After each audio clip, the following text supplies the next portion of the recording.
Yazda Baliga boracak bo'lsangiz ham уже hozirdan tur paketlaringizdan olib qo'yishni tavsiya beramiz. Chunki yazda bu tarafda suxoy sezon bo'ladi. Bu degani yomg'irlar kam, hazatib dengizga tushib yotishingiz mumkin. 29-iyun borib 9-iyul qaytadan tur paketimiz 10 gacha 11 kunduz bo'lib turibdi. Odam boshina $1350 bo'ladi. Buning uchun 4 kun davomida shuning Ubuddagi o'rmonlar arasında joylashgan villada bo'lasizlar. Keyin 3 kun davomida birinchi qatorda joylashgan otelda bo'lasizlar. Общий Balida 7 gacha 8 kunduz bo'ladi. Kuala Lumpurda sentrda joylashgan otellardan 3 gacha 4 kunduz qolib, keyin 9-iyul kuni u yana qaytib kelinadi.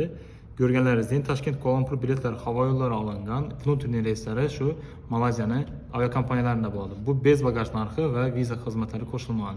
Odam boshina $1350, faqatgina 4 odamga shunday narx chiqib turibdi. Sizlar ham qiziq bo'lsa, aloqa qilsangiz arzonroq, yo bo'lmasa komfortni taklif beramiz.